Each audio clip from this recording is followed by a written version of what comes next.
What's going on, my people, and welcome to the Sn95 Power Channel. So, yeah, I've kind of been on a little sabbatical here. A lot of things have happened over, gosh, really the past, I want to say 7 to 8 weeks. And for the holidays, I just kind of really wanted to just sit back and enjoy this holiday season and come back harder for 2025. So that's what today's video is all about, what's been going on. So first, let me just start off and say, I appreciate everybody who's been rocking with us on this channel. And for 2025, I really want to concentrate on doing more stuff with these cars. Now, just to peel back the onion a little bit, taking Project Kendra to the track, like really doing stuff with the Mustangs, y'all really like that. Like the analytics tell me that y'all want more action out of this channel. And really with this red car, it's really been an uphill battle to get any kind of action out of that. This red car so far on this channel has really just been more how-to stuff than actually doing stuff. Yeah, I've taken this car to a couple of car shows, the Iowa Mustang Unstable. We took it up to Detroit. A couple of videos of me playing around with it at the street, but no real like action video. And the analytics tell me that, you as the consumer, you want more action out of this channel. Like y'all dig the reviews of the car shows, the interviews, they can be hit or miss. I think pretty much everybody does interviews. So I think that market is kind of oversaturated. So that's why I really don't do too many interviews anymore. But I am going to still do some interviews, but just with select people. And yeah, so I think for 2025, we are definitely going to spend more time at the track with these cars. There's more action for y'all. And it just seems like I said, the analytics say that's what y'all want. Also, the other big thing for me and my family is I don't have access to the Bill Garage anymore. That property is gone. And shout out to my man, D-Creator Darius. I sent him a couple of messages as far as his creator cave, and he's kind of helped me as far as finding a place to kind of do projects out of. So we'll drop some information about that pretty soon. But for the majority of things going forward, it's probably going to be in this garage, which is really no different than what you've seen here on this channel in the past. But that's the first big thing. And I've teased this other thing for a while about switching platforms. Now, don't get me wrong.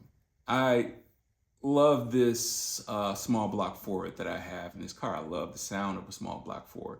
I love how easy it is to work on small block Fords. But for me, unfortunately, this small block Ford, this turbo setup I have in this red car, has really not allowed me to do some of the stuff that I really envisioned doing with both these cars, Project Kendra and this red car. It's kind of been an uphill battle with this car. And here's the thing, I think, and I was talking to my man Greg about this, I think if this red car was a dedicated track car, I wouldn't feel like this. But I've talked about this buildup for a while, about wanting more comfort and technology. It's part of my Ultimate Sn95 video where I talked about things that I wanted out of this red car. And for me to have those things, I would either have to, for this small block Ford, I would have to switch power adders, which I thought about that. I've talked about that off and on this channel, or switch platforms. And that's where we are today. I'm switching platforms. I'm going to get rid of the small block Ford setup I have on here. In case you don't know what the small block Ford consists of on this red car, it's a Boss 302 block stock bore, stock stroke, forged pistons, rods, and crank. It has Enforcer 185 heads, Scorpion 1.7 roller rockers, a Big Dogs ported tubular GT40 intake manifold, I can say that, and not have the GT40 police busting through the door. And it has a on-3 turbo kit, 7675, a precision 7675 turbo kit. And there's some other little odds and ends that I have on this car for this build, but that's pretty much the gist of it. Car's been very reliable as far as the engine holding up to the abuse that I have done to it. I built this motor in this garage, Bryce is what, 7? So over 8 years ago. So it's got 8 years of worry-free issues. The last issue that I had was really with a lifter collapsing, or the guide pin coming out of the side of it. That's really the only problem I had with this motor. I did have a problem with the oil pump. But those are 2 manufacturing issues, nothing with the build of this motor. So like I said, pretty reliable motor. But the flip side of that, I've been like having some chronic issues that I've been chasing with this car ever since I've introduced it on the channel. Header leaks, overheating problem, and just a lot of little miscellaneous stuff. And where I'm at for 2025, I want to spend less time in the garage and more time in the street. And that's kind of where I've been with this red car. I've been spending more time in the garage, less time in the street. Now, I think I ironed out a lot of issues that I had with this red car going into this year. You know, the overheating problem was taken care of with the Chevy Volt fans. I was actually about to put which I have that fan downstairs, a ZL1 Camaro Spall fan. It's like an 18-inch fan. That thing blows almost 5,000 CFTMs. That was like the ultra combo of cooling setups that I was going to go in this car. Right now it has dual 12-inch fans from a Chevy Volt. So the overheating problem was taken care of, but also I just kind of want to see what all the hype was about this new platform. So let me tell you what this new platform is. So you've always heard me say on this channel, you know, if you run a 10-second Sn95, the 450 rear horsepower mark is pretty much the goal that you would need. Now, suspension, weight reduction, a lot of that stuff would help, but 450 rear horsepower would probably get the majority of us out here in 10 seconds or like very low 11 seconds. And the Coyote swap is like real hot. I don't even want to say it's hot anymore, but the Coyote swap was a popular choice where people in our platform were switching over to. And I just never really agreed with people switching over to that platform just to make stock Coyote power. Like if you want to make stock Coyote power, then you know you can on-3 turbo or put some kind of boost on a 2-valve motor for far less money. And with that being said, I am going to Coyote swap. So why the Coyote swap? And I'm going to be 100 with y'all. Coyote swap equals views, and you know it's very broad of me to say that, but Coyote swap on YouTube right now for our platform, whether you agree with it or not, like I said, I've had my views about Coyote swapping, but like any video that I have using the word Coyote is one of my higher viewed videos. And you know, I do this platform content creation as a hobby. Like, don't get me wrong, at the end of the day, I still would like to make some money from doing this. Now, obviously, I'm always going to be in the red doing this stuff because, you know, unless you are in the hundreds of thousands of viewership, you know, you're not really going to turn a profit on this stuff, especially what you're pouring in. But for what I do on this channel, but I don't want to like go too far of a rant on that. But yeah, I'm doing a Coyote swap. And, you know, could I have used the 4-valve motor that I got from Gears Auto Works, my man Greg, the channel sponsor, and threw in this car and achieved 10 seconds? Yes, I could have. But I kind of just want to see what this Coyote swap hype is all about. I know people claim that, you know, you can do these Coyote swap dirt cheap, and that's absolutely, in my opinion, on the things that the list I've come up with. Absolutely cannot do this stuff cheap. Like, even if, you know, the stuff that I'm selling off of this car, you know, what I put back into the Coyote swap from stuff that I'm selling, it's still not going to be cheap. So I really want to just, you know, really document this down to a T as far as time and investment and output, as far as what a Coyote swap really going to do for us in this 4th gen Mustang community. Don't get me wrong, I'm not the first to do a Coyote swap out here. Gosh, JD2Valve, I think, is his IG and his YouTube channel. I think he's got the best well-documented Coyote swap for this 4th generation platform that I've been able to find out here on YouTube. And so when I chose to do this Coyote swap, I just didn't want to do just a basic Coyote swap. I wanted to do something that was forced induction.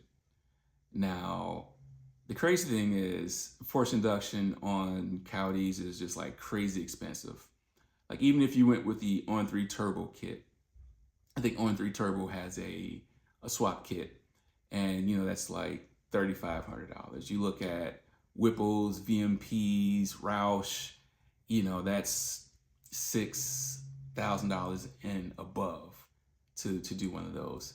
So I found the latest and greatest cheat for these Coyote swaps. Let me show you.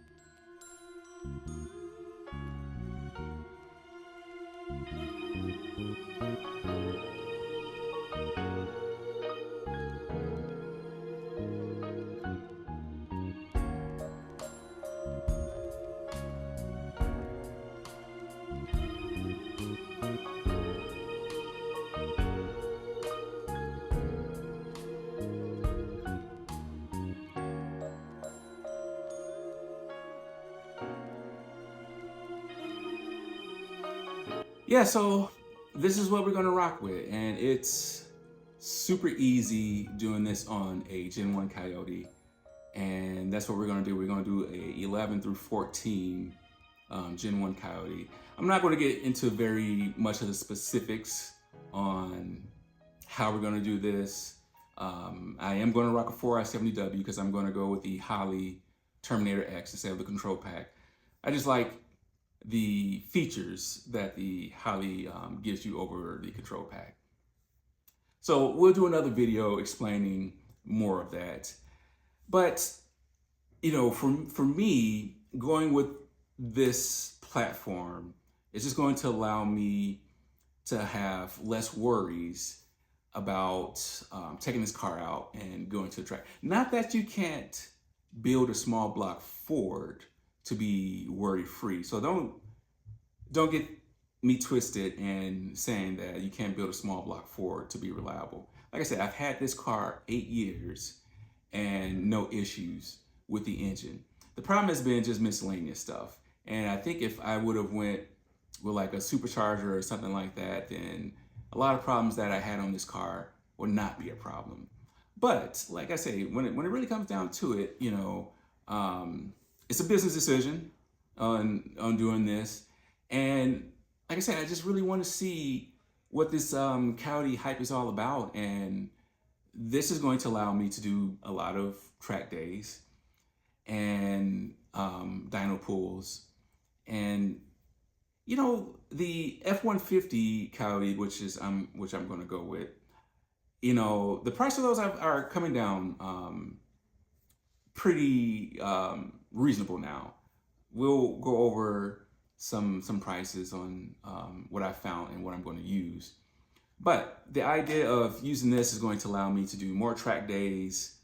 And I really want to get out of just doing Mustang shows. So a lot of you may know I have 20-inch rims on this car. Love it or hate it. And there are a lot of, in some racing communities, 20-inch rims are small. And so, you know, what I will do with this car is I'm going to go to some of these big wheel drag events and, you know, just try to help push the 4th Gen Mustang platform out there just to other people who might not appreciate it. So, you know, if I can go to some of these rented track events, I don't have to worry about having a cage, you know, running under 10 seconds. So, you know, hopefully I can, you know, get more people interested in this 4th Gen platform with, you know, because Coyote swaps are hot right now. So, you know, hopefully this will just bring more people over and be more interested into the platform. So yeah, we're going to do some big wheel racing with this next year. You know, we'll hit Ponies in the Smokies, Ford Takeover, Mustang Week, Texas, of course, Detroit. And those are the major shows that we're going to do. But locally, yeah, we're going to go back up to Great Lakes, both the cars. We're still going to put the supercharger on Project Kendra. And, you know, I really believe Project, you know, here's the other thing about Project Kendra. Just to veer off of this, I can't go into 12s with Project Kendra the way she is right now. I would need a roll bar. So, you know, we'll get into that on another video. But yeah, next year, Kim and I will be at the track, both videos, supercharged. And yeah, we just plan on having a lot of fun next year. And the fun is just not going to be us driving to a Cars and Coffee. You know, the fun is going to be us out racing these cars. And it seems like I said, from the analytics, that that's what y'all want. So, you know, as a person that's trying to push a product, I have to give my consumer, which are you, what y'all want. And y'all want action. So this is what this is going to do. So leave a comment down below. Tell me what you think. Greg, don't be starting no SHIT out here, because he's already told me. But yeah, I've talked bad. Don't get me wrong. I haven't talked bad about Coyote swapping. My thing has always been, if you're looking for 450 rear horsepower, it's just easier to boost a 2-valve. And that boosted 2-valve will cost way less than a Coyote swap in a Gen 1, 2, or 3. Now, I'm going to break down a little bit more of what this GT500 Predator supercharger will do on a Gen 1 F-150. There's information out there. It's not oversaturated. And like I said, as me, as a business, you know, you pick certain things and you try to hop on board before the market gets saturated. And I think this is a good decision to jump on this ship right now, because it's just not everybody. I don't want to say everybody's done a Coyote swap. Like if you search Sn95 New Edge or whatever Coyote swap, there's a lot of videos out there. There's not, to my knowledge, anyone. Mustang Lifestyle, he had the GT500 Terminator swapped convertible. Not too many people with the 94 through 98s have done this. But even still, I think the documentation hasn't been the greatest on what you need to do with these cars. Now, I can say on the easiest 4th gen years to do a Coyote swap is a 94 and 95. And I'm going to get into that, explaining why it's the easiest to do a Coyote swap on the 94 through 95s. But hey, I'm curious to what y'all think. What kind of numbers y'all think this is going to put down? This is just a stock GT500 supercharger, still has a stock pulley on it. I am not touching the internals of this Gen 1 F-150, but I hope that didn't stop my, all right, sorry about that. So yeah, I am not going to touch the internals of that Gen 1 F-150. We are just going to send it. I am going to do timing chains, oil pump gears, crank gear, but that's about it. And like I said, I'm really excited because this is just going to give me more of what I was looking for as far as the ultimate Sn95. I always talk about building the ultimate Sn95, and I think this will allow me to build that ultimate Sn95. One more thing before I get out of here is the one thing that I hate about the Coyote engines is they just look ugly. Like, you know, these small block 4s, you can make those things look like a gem. The 2 valves, the 4 valves.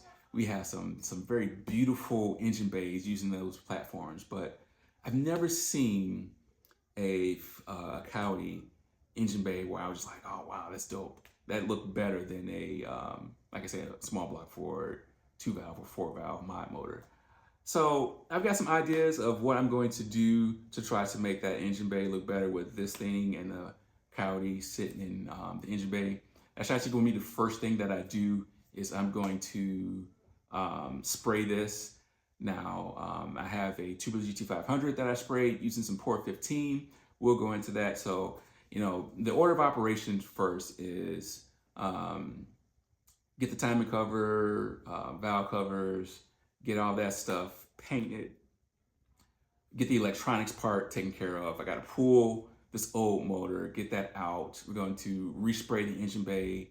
We got to put new Scott rod panels in there because I don't need a cut through for the piping to run through the fender. So a lot of stuff to do with this build in a short amount of time. So if you're interested in following along on this, make sure you hit the bell notification. So, hey, leave a comment down below. Tell me what y'all think about this. Tell me what you think about me jumping ship from the Sn95 engine platform. I'm looking forward to the feedback and hearing y'all comments or reading y'all comments. So, hey, like I say, Merry Christmas to y'all. I'm dropping this on New Year's Eve. I'm going down to Atlanta in a couple of days. We're talking about interviews. My man Rod SVT. I'm gonna try to link up with him. He's got a bad ported Terminator down there. I'm hoping I can link up with him, do a review, and talk to him about his build and his channel. So be on the lookout for that real soon. So hey, Happy New Year's. I'm probably not going to drop another video until 2025. So I wish you and your family a very Merry Christmas and stay safe. God bless.